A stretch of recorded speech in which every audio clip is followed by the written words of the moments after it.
If I were to drop you into a vast snowfield 30,000 years ago without your high-tech jacket or an electric heater, your body would give up in just a few short hours. That is a brutal reality. Yet, our ancestors, those naked apes, not only survived but conquered the harshest environments on the planet during the Ice Age. They faced blizzards that could take down a mammoth with nothing but intelligence and a level of grit that is hard to fathom. So, how exactly did they do it? This question isn't just a historical curiosity, it is written in your very DNA. If those prehistoric survival engineers hadn't figured out how to keep their blood from freezing in -40-degree winds, you and I wouldn't be here today. We are the descendants of the ultimate winners in the world's most dangerous game of hide-and-seek with death. Let's start with the most obvious tool, fire. But for them, fire wasn't just for roasting meat or a cozy campfire vibe. It was an integrated survival system. In the coldest regions, they developed what we might call Stone Age floor heating. They would heat large stones in a central hearth and then move these thermal bricks into their sleeping areas to stabilize the temperature. Throughout the long, dark night, imagine cuddling a warm rock instead of an electric blanket from Amazon, and suddenly, the killing cold outside feels just a little more manageable. But fire was only half the equation. The real secret to mastering winter lies in our biological adaptability, something I call the evolutionary paradox. Have you ever wondered why your nose is shaped the way it is?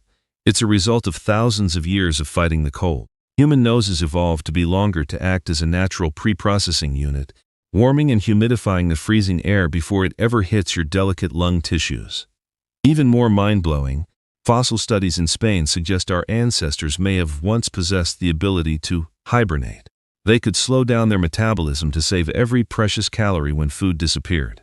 Today, if you feel sluggish and crave extra sleep in the winter, that might just be a lingering software update from your survivalist past. When biology wasn't enough, they became architects of the extreme.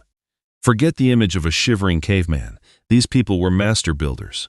They knew caves were often too damp and dark, so they built their own fortresses. Using mammoth bones as a structural frame and stretching animal hides tight over the top, they created shelters that were nearly windproof. These huts featured a small hole in the roof to let smoke out while keeping the heat in, creating a living space where the temperature could be 20 degrees warmer than the blizzard outside. To run the engine of the human body in those conditions, they needed a very specific fuel. Fat. During the Ice Age, animal fat was the ultimate currency. They didn't just eat the meat. They hunted for blubber and bone marrow, the most calorie-dense substances on Earth, to build a layer of internal insulation. A single mammoth didn't just provide food. It provided the raw materials for a clothing revolution. Using bone needles less than a millimeter wide, they transformed bear and reindeer hides into tailored garments. This was the world's first layering system. A soft inner lining to wick away moisture, a thick middle layer for insulation, and a tough outer hide to block the wind and snow. It's so effective that modern outdoor brands like Patagonia are still using these exact same principles to protect mountain climbers today. However, there was one heating technique that no piece of technology could ever replace: the warmth of the tribe. Ancient humans didn't sleep alone. They gathered and slept together in cramped shared spaces.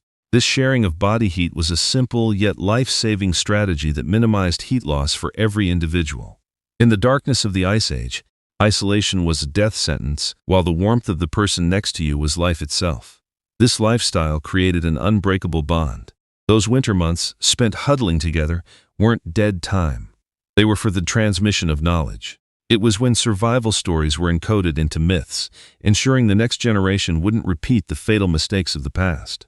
Looking back, we live in a world where cold is just a number on a thermostat, and a supermarket is always around the corner. It's a wonderful trade-off, but it makes us forget what true resilience looks like.